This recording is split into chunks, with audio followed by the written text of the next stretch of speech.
Welcome to Paranormal Night Shift, your home for all things that go bump in the dark and your fan stories told here.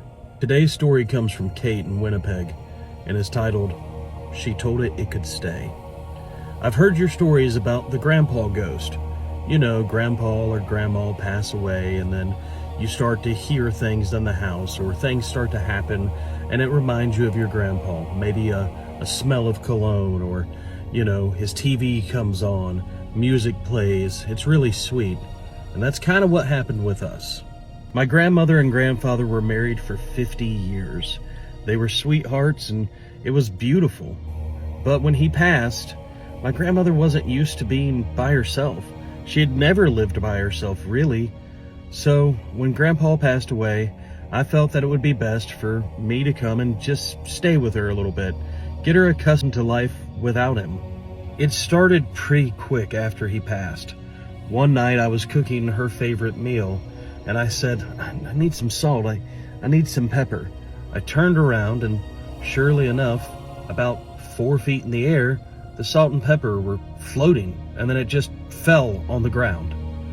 I was very, very troubled. I'd never seen anything like that before. But Grandma, she saw it too and she said, it's just your grandfather. It's just your grandfather coming. He knows. That's all it is. It's just your grandfather. He's come to visit. I wasn't scared because, well, she wasn't scared. In fact, she talked to him all the time throughout the house. I'd hear her upstairs and she'd say, "Good night, George," or anything like that. His TV would turn on, the TV that he always had in his den. It would turn on at random times of the day. And she'd say, "Oh, George, that's too loud." I was watching and experiencing all of this, and I didn't really know what to do.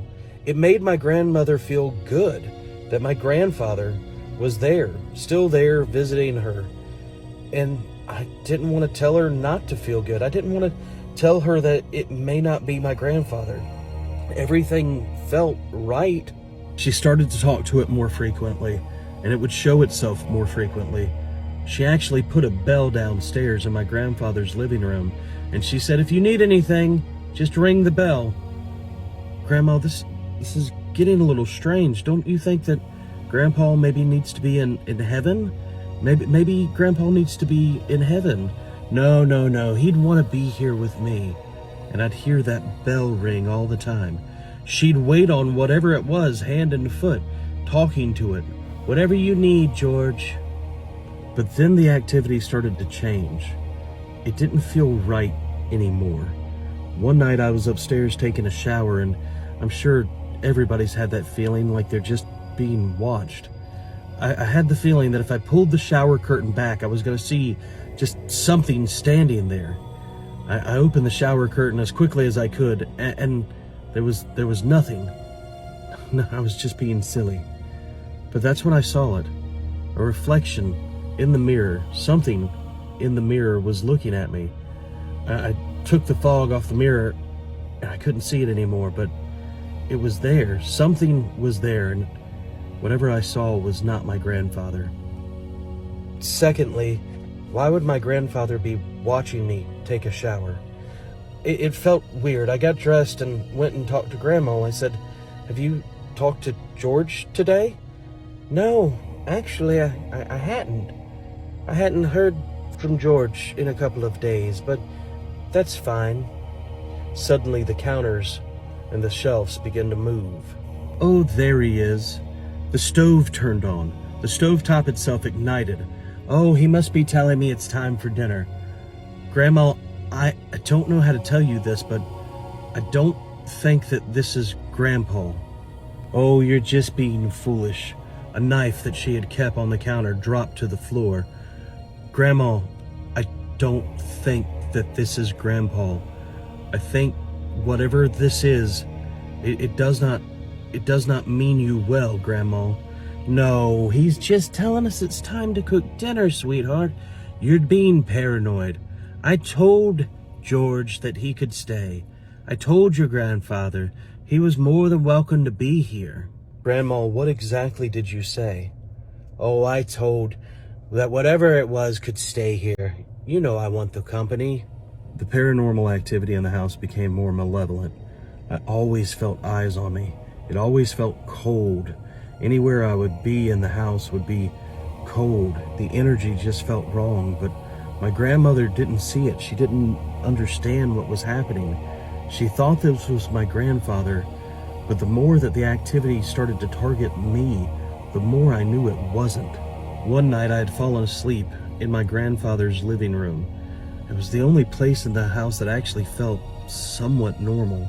The TV would come on, but that was about it in there. I fell asleep and I woke up to a sharp, stabbing pain in my back.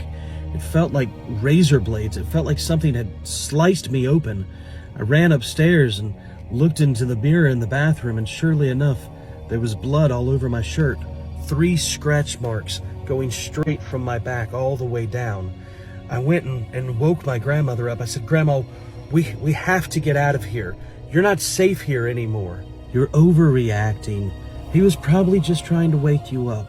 He didn't mean to hurt you. Grandma, I just think we need to maybe get a hotel. Maybe just for tonight, just until we can figure out what's going on.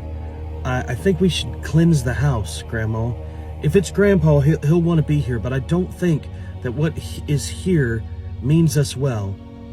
The moment I started talking about cleansing the house, getting a priest, getting someone to bless the house, the energy in the house turned very dark very quickly.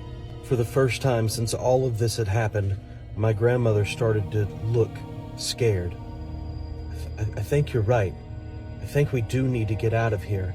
We headed for the stairs, and something grabbed my grandmother. She grabbed her, elevated her in the air, and threw her down the steps. Violently, she crashed down every single step. I was so afraid, but I couldn't move. I was paralyzed. It was like I couldn't move to get to her. My grandmother screaming at the bottom of the steps, and I'm physically stuck. I cannot move. I yelled as loud as I could at the top of my lungs, "Whatever you are, let me go. You are not welcome in our house." I finally broke free of its grasp. I grabbed my grandmother and her frail, fragile body, carried her outside. We spent the next couple of days in the hospital, and I stayed with her. But she was over 80 years old. Her condition was not good at all.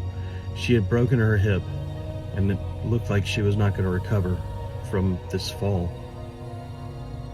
In some of her last days, she told me it was her fault. She was just lonely. She invited it in, and it's under the bed.